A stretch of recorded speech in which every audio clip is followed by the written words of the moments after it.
یہ جو عاشق لوگ ہوتے ہیں نا، معشوقہ پہ مر رہے ہیں، اتنی حسینہ، حکیم اختر صاحب فرمایا کرتے تھے تھوڑا سا لکوہ ہو جائے، تھوڑا سا لکوہ ہو گیا، تھوڑا سا کیا ہو گیا، لکوہ میں کیا ہوتا ہے، ایک تھوڑی سی نس ہے دماغ کی، ہلکا سا اس میں بلاکیج ہوتی ہے، یا کوئی نس وس پٹھے کھنچ جاتے ہیں تو پوری الائنمنٹ آؤٹ، گاڑی کی الائنمنٹ آؤٹ ہو جائے، اتنی بری نہیں لگ رہی ہوتی، زیادہ زیادہ یہ ہوتا ہے کہ آپ یوں چلا رہے ہو، جا ادھر کو رہی ہے، لیکن انسان کی الائنمنٹ تھوڑی سی آؤٹ ہو جائے تو پورا فرمائی خراب ہو جاتا ہے بیچارے کا، حسن و جمال خراب ہو گیا۔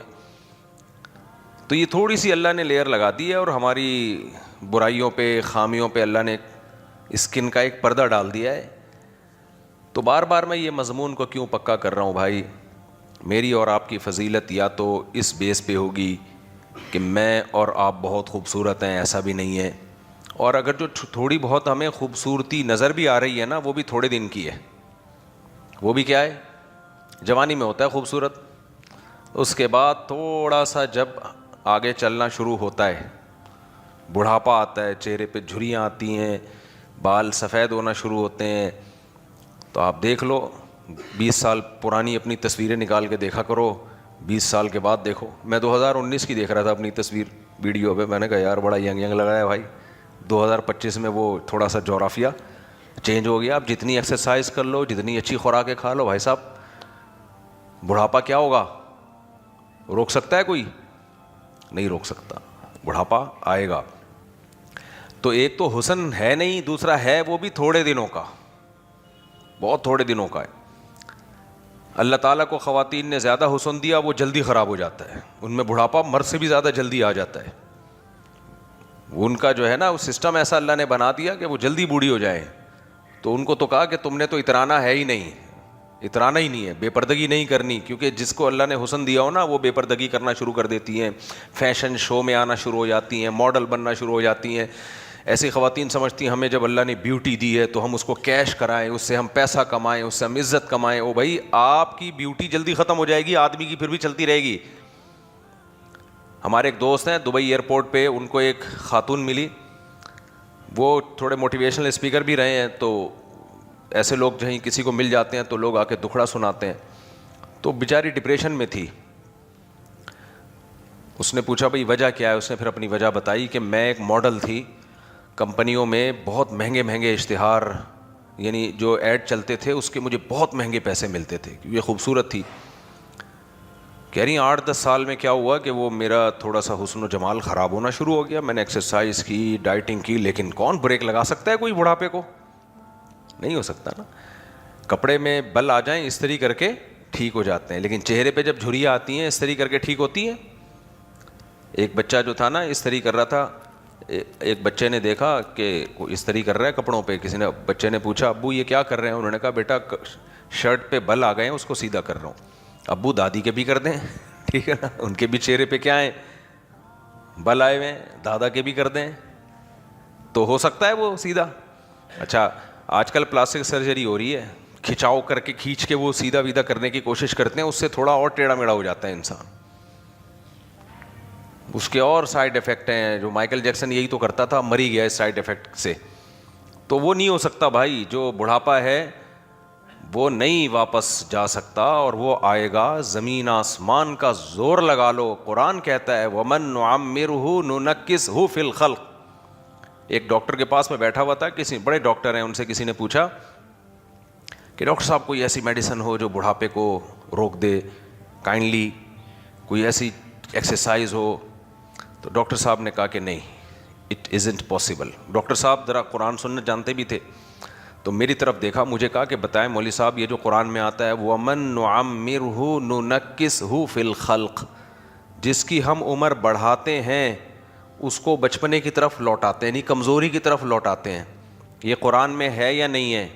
میں نے کہا بالکل ہے۔ انہوں نے کہا جب قرآن کہہ رہا ہے کہ تمہیں ہم جوانی سے، طاقت سے کمزوری کی طرف لے کر آئیں گے، تو قرآن کا کہا ہوا جھوٹا ہو سکتا ہے بھائی؟ اس کا مطلب کمزوری آئے گی، ہاں جو صحت کا بہت زیادہ خیال کرے گا، تھوڑا سا بڑھاپا تھوڑا سا، زیادہ نہیں ہوتا، تھوڑا سا ڈیلے ہو جائے گا، جو زیادہ خیال نہیں کرے گا وہ تھوڑا جلدی آ جائے گا۔ بہت زیادہ فرق نہیں پڑتا, یہ جو ڈائٹ پلان اور یہ وہ چل رہا ہوتا ہے نا, اس سے فرق پڑتا ہے, ایسا نہیں, اور کرنا چاہیے پلان ولان, لیکن بہت زیادہ فرق نہیں پڑتا اس سے. دیکھو 20-30 سال کے ہوتے ہو, کچھ بھی کھا لو پھر بھی 20-30 سال کے ہی رہتے ہو آپ. ایسا نہیں ہوتا 20-30 سال میں آپ نے صحت کا بالکل خیال نہیں کیا تو 80 سال کے لگنا شروع ہو گئے. نا نا نا نا نا, جوانی میں کتنی ہی آپ بد پرہیزی کرو گے, لگو گے پھر بھی 20-30 سال کے ہی. بازو میں طاقت ہوگی, مکے میں بولو طاقت ہوگی, چماٹ لگاؤ گے گرے گا سامنے والا. چاہے بد پرہیزی کھچڑی بھی کھا رہے ہو نا, کھچڑی کوئی پروٹین نہیں اور یہ نہیں, لیکن لیکھنے میں لگے گا بھائی. اور جب 80 سال کا ہوگا تو جم جا رہا ہو, جو بھی کر رہا ہو, ہوگا وہ کیا, وہ پاور نہیں آئے گی. اترجو ان تکون وانت شیب کما قد کنت ایام الشباب. ایک شاعر نے کہا ہے کہ تو یہ چاہتا ہے کہ تو بڑھاپے میں ویسا لگے جیسا تو جوانی میں لگا کرتا تھا, تو یہ ہو نہیں سکتا. لقد کذبتک نفسک لیس ثوب دریس کالجدید من الثیاب. کہتے ہیں بھائی پرانا کپڑا نیا نہیں لگ رہا ہوتا تو پرانا آدمی کہاں سے نیا لگے گا. کپڑا پرانا ہو جائے نا, صاف پتہ چل رہا ہوتا ہے, پرانے نئے کپڑے کی الگ ہی خوشبو ہوتی ہے. تو پرانا کپڑا نیا نہیں لگتا بھائی, تو پرانا آدمی اور پرانی عورت کہاں سے نہیں لگے گی, تو ہو نہیں سکتا. تو طاقت کا یہ حال ہے کہ تھوڑے دن کا حسن ملتا ہے, تھوڑے دن کی طاقت ملتی ہے, وہ بھی کمزور ہونا. بروس اس کو دیکھو, وہ بھی آج کل جو آ رہا ہے, وہ محمد علی باکسر تھا نا, زندہ ہے بھی, انتقال ہو گیا. مجھے کسی نے بتایا اس کے راشا ہے, کتنے لوگوں کے جبڑے پھاڑے ہوں گے, کتنے لوگوں کے منہ توڑے ہوں گے. اب کیا ہے ہاتھوں میں راشا. راشا سمجھتے ہیں, گلاس پکڑے گا تو یوں یوں یوں یوں کانپے گا, گلاس یوں یوں کانپے گا. کھانا کھائے گا تو یوں یوں یوں پلیٹ ہلے گی. لقمہ لے گا تو کبھی ادھر جا رہا ہے کبھی, یہ حالت ہو جاتی ہے انسان کی.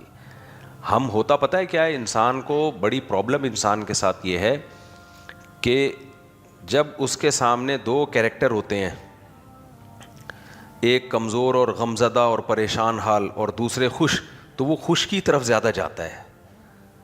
کیونکہ ہر انسان عیاشی چاہتا ہے.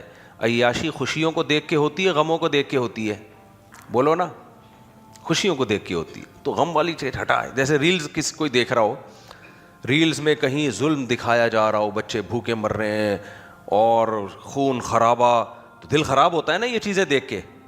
تو انسان کہتا ہے اس کو ہٹا. اور کوئی ناچ گانے کی ریلز آ رہی ہوں, ڈانس مانس آ رہا ہو, کوئی کامیڈی آ رہی ہو, تو ادھر اس کے لائکس زیادہ ہوں گے. کیوں ہوتے ہیں؟ انسان چاہتا ہے یار غم کی چیزیں مجھے نہ دکھاؤ, نیند خراب ہوگی میری. لیکن آپ کے نہ دیکھنے سے کیا یہ ہو جائے گا کہ دنیا میں غم ختم ہو جائے؟ بولو, کیا یہ ممکن ہے کہ غم ختم ہو جائے؟ آپ نہیں دیکھ رہے تو اب دنیا سے ختم ہو گیا؟ نا نا نا نا. دیکھو اور آسان مثال دیتا ہوں. ہسپتالوں میں بیماروں کو دیکھنے لوگ زیادہ جاتے ہیں, یا صحت مند لوگوں کی ویڈیوز اور جم والوں کی ویڈیوز اور جو ٹرینرز ہوتے ہیں ڈولے مولے دکھا رہے ہیں ان کی ویڈیوز زیادہ دیکھتے ہیں؟ ظاہر ہے ان کی بھی زیادہ دیکھتے ہیں نا. ہسپتالوں میں آپ جاؤ, سروے کرو, انسان کانوں کو ہاتھ لگاتا ہے. ایسے ایسے بیمار نظر آئیں گے آپ کو. کوئی کینسر میں 10 سال سے پڑا ہوا ہے, کوئی چیخ رہا ہے, کسی کا پورا یہ کھا گیا یہاں سے کینسر میں, کوئی عجیب بیماری, کوئی جا کے دیکھو آدمی کانوں کو ہاتھ لگاتا ہے. پھر پتہ چلتا ہے صحت کتنی بڑی نعمت ہے. لیکن ہم یہ کام بہت کم کرتے ہیں. ہم گھومتے ہیں زیادہ تر صحت مند لوگوں میں, تو انسان کا مائنڈ یہ بن جاتا ہے کہ میں بھی ہمیشہ ایسا ہی خوش رہوں گا. وہ احوال, وہ حالات جو ہسپتالوں میں بیماروں پہ جو حالات آئے ہیں وہ میرے ساتھ تو کبھی آ ہی نہیں سکتے. تو یہ بہت بڑی غلط فہمی ہے.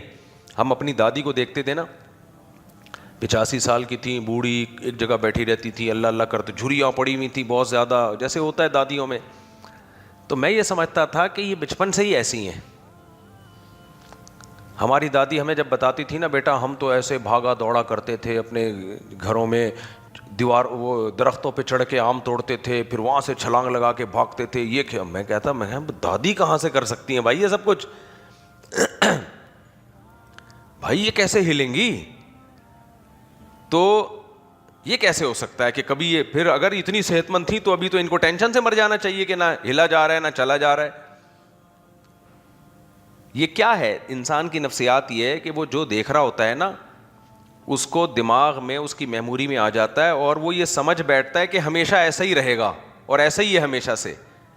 تو جیسے آپ کسی بوڑھے کو دیکھ کر بچپن میں یہ ذہن میں آتا ہی ہمیشہ سے ایسا ہی ہے, تو ایسے ہی اپنی جوانی کو دیکھ کر, اپنی طاقت کو دیکھ کے ایسا لگتا ہے میں ہمیشہ ایسا ہی رہوں گا. نا نا نا نا نا نا نا, یہ غلط فہمی ہے.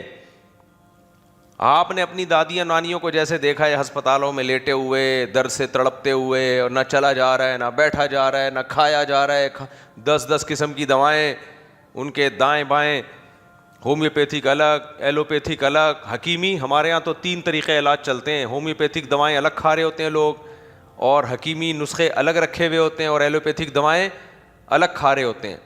3-4 قسم کے دوائیں بوڑھے ایٹ اے ٹائم کھا رہے ہوتے ہیں. کھانے سے پہلے یہ شوگر کی گولی کھانی ہے, ایک انجیکشن لگانا ہے, اس کے بعد کھانا کھائیں گے تاکہ شوگر کنٹرول میں رہے. 20 قسم کے مسائل. تو جن کو ہم دیکھتے ہیں کہ وہ ان مسائل میں ہم یہ سمجھتے ہیں ہمیشہ سے ہیں, نا نا نا, وہ کہتے ہیں بھائی ہم تو اس سے بھی زیادہ پاورفل تھے. تو جیسے ہم بیمار کو دیکھ کے سمجھتے ہیں کہ وہ ہمیشہ سے بیمار ہے, ایسے ہی ہم اپنی خوشیوں کو اور دوسری خوشیوں کو دیکھ کے سمجھتے ہیں یہ بھی ہمیشہ خوش رہے گا اور میں بھی ہمیشہ ایسے بھاگتا دوڑتا رہوں گا. نہیں بھائی, یہ نہیں ہوگا. سمجھ رہے ہو؟ کیسے سمجھائیں یار, یہ نہیں ہوگا. آپ بھی, اللہ سب کو بیماریوں سے پریشانیوں سے بچائے.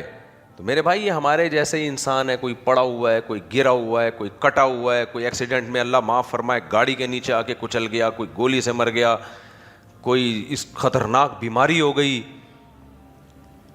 کوئی جو ہے نقصان ہو گیا, سب کچھ چھن گیا. یہ سب حادثات سب کے ساتھ ہو سکتے ہیں, اللہ سب کو بچا کے رکھے. تو یہ جب سب کچھ سب کے ساتھ ہو سکتا ہے تو ہماری اوقات 2 ٹکے کی ہوئی کہ نہیں ہوئی؟ میں سب مقصد اوقات سمجھانا تھا میرا. اتنی لمبی جو میں بات کر رہا ہوں نا, اتنی لمبی جو میں بات کر رہا ہوں, میں آپ کو اور اپنے آپ کو, ہم دونوں کو اپنی اوقات بتانا چاہ رہا ہوں کہ ہماری حیثیت 2 ٹکے سے زیادہ بولو نہیں ہے. یہ اس سلسلے میں اتنی لمبی بات کی ہے میں نے, جو آپ, میں بھی نہیں سمجھ پا رہا, آپ بھی نہیں, ہم بھی باتیں کر رہے ہیں نا, سمجھنا بڑا مشکل ہوتا ہے. باتیں کرنا آسان ہے, سمجھنا پڑے. جب احوال آتے ہیں انسان کے اوپر پھر کہتا ہے یار یہ کیا ہو گیا, اور پھر کوئی غم میں اس کا ساتھ نہیں دیتا, کوئی ساتھ نہیں دیتا. اکیلے ہو جاتی ہیں. جو لوگ جیلوں میں جاتے ہیں بھول جاتے ہیں لوگ تھوڑے دنوں میں, مر جاتے ہیں تو بھول جاتے ہیں لوگ تھوڑے دنوں میں, تو سب کچھ بھول جاتا ہے انسان. تو ان تمام باتوں سے پتہ چلا بھائی انسان کی حیثیت 2 ٹکے کی نہیں ہے.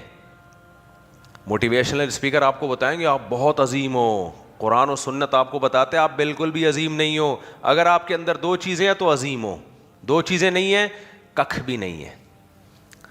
یہ جو موٹیویشن اسپیکر ہیں یہ بتاتے ہیں دنیا کے بڑے انسان, بتاتے ہیں نا اتنے بڑے بڑے لوگ, وہ بڑے بڑے نہیں ہوتے بھائی. اللہ کی نظر میں وہ کیا ہوتے ہیں, بونے سے بھی چھوٹے ہوتے ہیں. وہ جن کو ہم کہتے ہیں نہیں عظیم کامیاب لوگ, بڑے بڑے لوگ, وہ بھائی جان وہ اللہ کہتا ہے وہ بڑے ہیں ہی نہیں. ابو جہل بھی تو سردار تھا نا, اپنی قوم کا بڑا تھا, اللہ کی نظر میں بڑا تھا. بولتے کیوں نہیں, کوئی حیثیت نہیں تھی ابو جہل کی. ابو لہب بھی بہت بڑا تھا, فرعون سے بڑا تو کوئی پیدا ہی نہیں ہوا مصر میں. ایسا اتنا بڑا تھا فرعون, جو آرڈر دے گا وہ بھی ہو سکتا ہے ورک شاپس کرواتا ہو, لوگ اس سے آ کے پوچھتے ہوں کہ آپ اتنے عظیم انسان کیسے بنے. ہمارے صدر زرداری صاحب کو دیکھ لیں, میں تو کہتا ہوں ان سے سیکھنا چاہیے, آپ اتنے عظیم بنے کیسے؟ کیا خیال ہے, سیکھنا چاہیے کہ نہیں سیکھنا چاہیے؟ اچھا حضرت کہہ رہے ہیں نہیں سیکھنا چاہیے, ٹھیک ہے. نہیں یہ تو سیکھنا چاہیے, آپ اتنے بڑے بنے کیسے. پھر وہ الگ بات ہے, ہم بتائیں گے کہ بڑے کی ڈیفینیشن کیا ہے, بڑے کی ڈیفینیشن کیا ہے. تو جس کو ہم بڑا سمجھ رہے ہیں کہ یہ عظیم لوگ ہیں, گریٹ, دی گریٹ کہتے ہیں نا بھائی, بار بار جو ہم بتا رہے ہیں آپ کو قرآن کے ریفرنس سے بتا رہے ہیں, میری اپنی بات نہیں ہے. یہ گریٹ نہیں ہے, اس کو گریٹ نہیں بولتے. نہ عزت آ جانے کو عظیم انسان کہتے ہیں جس کی عزت زیادہ ہو, نہ پیسہ آ جانے کو عظیم انسان کہتے ہیں جس کا پیسہ زیادہ ہو. یہ نکالو دماغ سے. ہم جب مدرسے میں گئے تو ہمارے حضرت نے 8 سال ہماری کھوپڑی سے یہی نکالا ہے, 8 سال یہی نکالا ہے ہماری کھوپڑی سے کہ نہ دولت بڑی, نہ عزت بڑی, نہ شہرت بڑی. تصوف میں خانقاہوں میں یہی تو سکھایا جاتا تھا ونس اپون اے ٹائم. تصوف کسے کہتے ہیں پتہ ہے آپ کو؟ آج کل بہت سے لوگ تصوف کے خلاف ہیں, تصوف بدعت ہے. ایک تو علم سوسائٹی میں ختم ہو گیا ہے, کچھ چند کتابیں کو دو چار کسی سے پڑھ لی, کسی سے کچھ سن لیا اور پھینکتے رہو. ابھی بات سے بات نکلتی ہے, ٹاپک رہ نہ جائے. آج کل یہ بھی بڑا چل رہا ہے, اسلامک بینکنگ کے خلاف لوگ بہت بولنا شروع ہو گئے. نئے نئے اسکالر آ رہے ہیں, کان ادھر سے پکڑو کان ادھر سے پکڑو, سود کو حلال کر دیا مفتی تقی عثمانی صاحب نے.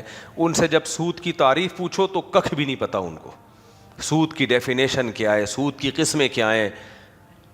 پھر اسلام نے جو سود کے آلٹرنیٹ جو معاملات دیے ہیں, خرید و فروخت کے طریقے دیے ہیں, وہ کیا ہیں, کتنے, کچھ بھی نہیں پتہ. بس بیٹھ کے آپ تقریریں کروا لو, یہ حرام ہے, یہ ناجائز ہے. تو کیسے کہہ رہے ہو, آپ کو پتہ کیا ہے؟ ہر فیلڈ میں ہر آدمی گھسا ہوا ہے. تو کیا بات کر رہا تھا میں, بات ٹاپک چینج نہ ہو جائے میرا. دیکھیں مجھے موضوع تو یاد ہوتا ہے لیکن اینڈنگ پوائنٹ کیا تھا وہ میں, ہاں میں تصوف کی بات کر رہا تھا. اسی طرح جیسے اسلامک بینکنگ کا عام لوگوں کو نہیں پتا نا, ہم نے تو 1-1.5 سال پڑھا ہے باقاعدہ, بینکوں میں جا کے سمجھا ہے اس کو, اس کے بعد کانفیڈنٹلی بات. تبھی میں کہتا ہوں اسلامک بینکنگ پہ کسی کو کوئی اشکال ہو میرے پاس لے آؤ, ضدی اور ہٹ دھرم نہ ہو, میں اس کے ہر اشکال کا جواب دوں گا انشاءاللہ. ضدی اور ہٹ دھرم نہ ہو. ہاں ضد کا کوئی علاج نہیں ہے, میں نہ مانوں اس کا کوئی علاج نہیں ہے. تو اسی طرح یاد رکھو یہ تصوف کیا ہے. تصوف, ہاں اسلامک بینکنگ کو میں یہ کہتا ہوں جائز ہے, باقی میں یہ نہیں کہتا اسلامک بینکوں میں آپ سیونگ اکاؤنٹ کھول کے پیسہ کمائیں. جائز کا مطلب ہے سود نہیں ہے. باقی یہ سب نوٹ چھاپنے کے ادارے ہیں, یہ کوئی غریبوں کے لیے نہیں بنے ہیں. یہ اتنا کم پروفٹ آپ کو دیتے ہیں کہ آدمی کہتا ہے یہ تکلف نہ کرتے تو اچھا تھا. اس میں بھی ٹیکس کٹ کے آتا ہے. آدمی دیکھ کے خوش ہوتا ہے, اڑے دفعہ میرے 1 کروڑ پہ 500 روپے, بھائی زبردست. اتنا نہیں ہوتا لیکن میں ایک مثال دے رہا ہوں, لگتا ہے ایسا ہی ہے. 1 کروڑ پہ کتنے, ٹھاک کر کے 500 روپے. جب نکالنے جائے گا تو پتہ چلا 200 اس میں ٹیکس میں کٹ گئے. تھوڑا میں نے مبالغہ کر دیا لیکن کنڈیشن اسی ٹائپ کی ہوتی ہے. تو اس لیے صرف اتنی ہم اسلامک بینکنگ کو پروموٹ کرتے ہیں کہ سود, خالص سود سے بچا کے بہتر ہے. اچھا کچھ لوگ کہتے ہیں سود نہیں ہے, سود کا شبہ تو ہے. تو شبہ بھی نہیں ہے سود کا, کیونکہ حدیث میں سود بھی حرام ہے اور سود کا شبہ بھی حرام ہے. تو یہ شبہ سے بھی بچایا گیا ہے. ہاں یہ کہہ سکتے ہیں کہ مثالی اسلامی نظام نہیں ہے, یہ مثالی اسلامی نظام نہیں ہے, تو وہ تو نہیں ہے, وہ تو ہم بھی کہتے ہیں. جو اسلام نے پراپر وے میں جو جس طرح سے کاروبار سکھایا وہ نہیں ہے. لیکن بات یہ ہے کہ جب انسان کو پریکٹیکلی دیکھو, دنیا میں 2 طرح کے لوگ ہیں, ہمارے ملک میں بھی ہیں.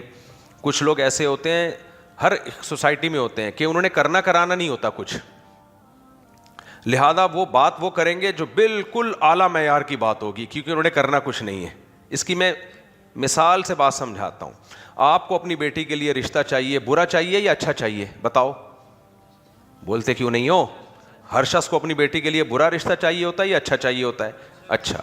اب اچھے کی ڈیفینیشن آپ نے جا کے پڑھی. اچھا وہ ہوتا ہے جو قد اس کا کم سے کم 5 فٹ 10 انچ ہو یا 11 انچ ہو یا 6 فٹ قد ہو اس کا, خاندان اس کا یہ والا ہو, نمازیں 5 ٹائم پابندی سے پڑھتا ہو, چہرے پہ نور برس رہا ہو, انکم بھی کیا ہو, گورنمنٹ جاب ہو اور ٹھیک ٹھاک اچھا پیسہ کما لیتا ہو, یا چارٹرڈ اکاؤنٹنٹ ہو. لیکن چارٹرڈ اکاؤنٹنٹ چونکہ بزی بہت ہوتے ہیں, بیوی کو ٹائم نہیں دیتے, تو وہ ٹائم بھی دیتا ہو, سمجھ رہے ہیں. پھر وہ باہر لے کے بھی بیگم کو گھومے, بچے بھی اتنے پیدا ہوں جتنی ہماری بچی. آج کل سسرال کی مداخلت بچوں میں تو بہت زیادہ ہو رہی ہے. سسرال اور اسرائیل کا فرق ختم ہو گیا اس سوسائٹی میں, حقیقت بتا رہا ہوں آپ کو. یعنی اگر ایک بچہ پیدا ہو گیا نا, بیگم کو پریگننسی ہو گئی, اگلے سال دوسرا, سب سے زیادہ غصہ ساس کو آئے گا. جو یہاں ساس بیان سن رہی ہیں ان کے علاوہ کی بات کر رہا ہوں. اتنا غصہ ابھی سے کیوں بھائی, چھوڑ دو, یہ میاں بیوی کا معاملہ ہے نا, اس میں کیوں ٹانگ اڑا رہی ہو. تو یہ بہت غلط چیز ہے. جب بیٹی کو رخصت کرو نا تو نہیں اس سے پوچھو کیا ہو رہا ہے کیا نہیں, جب تک کوئی واضح ظلم نہ ہو, چھوڑ دو ان کو یار اپنے حال پہ. تو یعنی داماد کی ساس کی بات کر رہا ہوں. داماد کی ساس وہ بھی ٹانگ اڑا رہی ہوتی ہے اور شوہر کی ماں بھی ٹانگ اڑا رہی ہوتی ہے. ان کو آپس میں جینے ہی نہیں دیتے. وہ ادھر سے ٹانگ اڑا رہی ہے, وہ ادھر سے اپنے بیٹے کو مشورے دے رہی ہے, اور وہ ادھر سے بیٹی کو مشورے دے رہی ہے. دونوں کے مشوروں سے چل رہی ہے گاڑی, تو نہیں چلے گی, ایک دن بھی نہیں چلے گی. ان کو بولا جینے تو ان کو, لیکن نہیں دیتے جینے بہت, کیونکہ فارغ بیٹھے ہوئے ہیں نا. فارغ آدمی کیا کرے گا, دنیا میں جو فارغ ہوتے ہیں ان کا کام ہوتا ہے فساد مچانا, کیونکہ ان کو انسان کی فطرت ہے کچھ نہ کچھ کرنا ہے. اب بیٹھے ہوئے ہیں سارے کاموں سے فارغ ہو گئے, بچوں کی شادیاں ہو گئی, بچیوں کی شادیاں ہوں گی, اب کیا کریں, اب گھر تباہ کرو بیٹھ کے, لڑواؤ آپس میں. اپنی بیٹی سے پوچھو, ہاں بھائی سسرال میں کیا ہو رہا ہے, ساس تمیز سے بات کر رہی ہے نہیں کر رہی, جا کے گھر جا کے اس کے فریج چیک کرنا اور چیزیں چیک کرنا, کچن میں کیا کیا آ رہا ہے کیا نہیں آ رہا, دودھ کتنا آتا ہے, دودھ کی ملائی کہاں جاتی ہے, وغیرہ وغیرہ. یہ ساری چیزیں چیک کرتے رہو بیٹھ کے. اور داماد کتنا کما رہا ہے, گھر میں خرچ کتنا کر رہا ہے, کما اتنا رہا ہے خرچ اتنا کر رہا ہے, تمہارے ابا تو مجھے سوئٹزرلینڈ لے کر گئے تھے, تمہارے ابا نے تو یہ تو پھر اپنے ابا کو پھر مرے کیوں, وہ اتنے اچھے تھے, تو تم نہیں تو مارا ٹینشن سے اس کے ابا کو. تو بہت فساد ہے سوسائٹی میں.